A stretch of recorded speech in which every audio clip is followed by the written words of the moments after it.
Hey, good morning, everyone. Josh here. I hope you had a wonderful weekend and you enjoyed yesterday's church service. Welcome back to our study on the Beatitudes, which are sort of a micro sermon inside Jesus' Sermon on the Mount.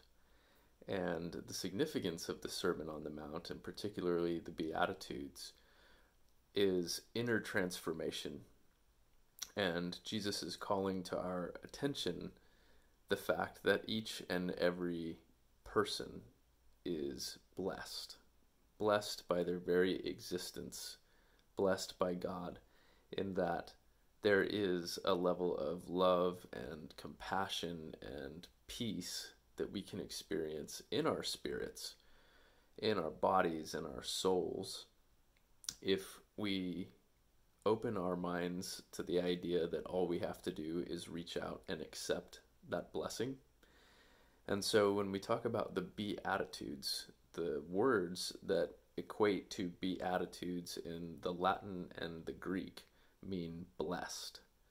So each Beatitude starts off with, "Blessed are those who blank."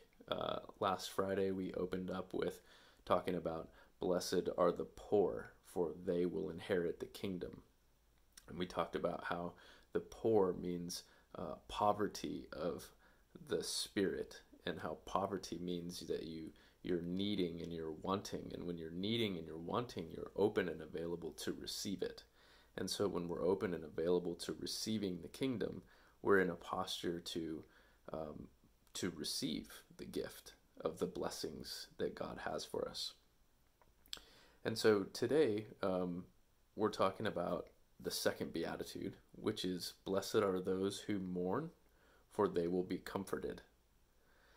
Now, when we're mourning, anything can be a cause for mourning depending on who you are, right? You could be mourning the loss of a loved one, you could be mourning the loss of finances, you could be mourning any number of things, but anything that you have lost that causes you to grieve is mourning.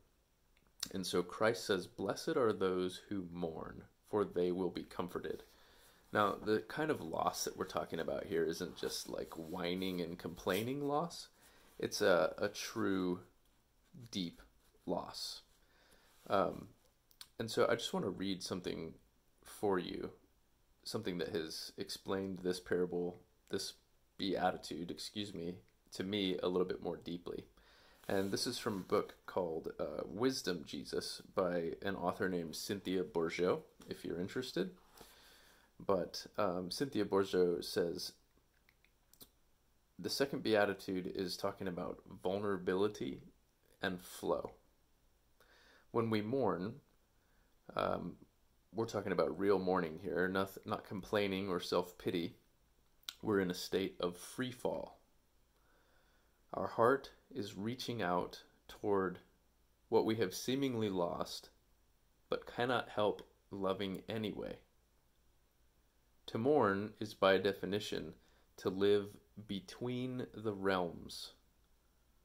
Ken Wilber, in his book Grace and Grit, his story of personal loss, he writes, "Practice the wound of love.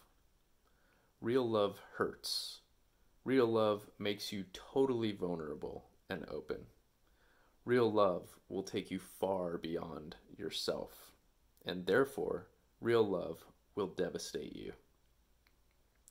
Bourgeault goes on to write that mourning is indeed a brutal form of emptiness.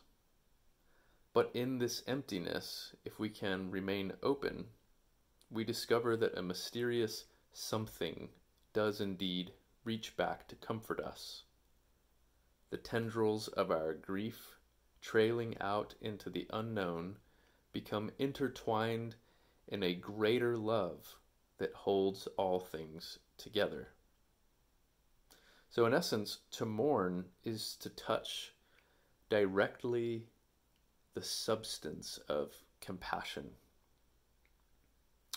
And in a similar way that ice has to melt in order for it to begin to flow, an icy river in the mountains, for example, has to melt in order to flow downstream. We have to melt some of the hard exteriors that we have. Some of the hardness of our heart has to melt away in order for us to flow back into that original blessing that God has for each and every one of us. And historically, we've done this through our tears. Tears flow, and they speak for us in a way that maybe we can't speak in words. And so when Christ says, "Blessed are those who mourn, for they will be comforted," we can take stock in that promise. And we can also be a little bit more confident and not as afraid when we experience mourning or loss.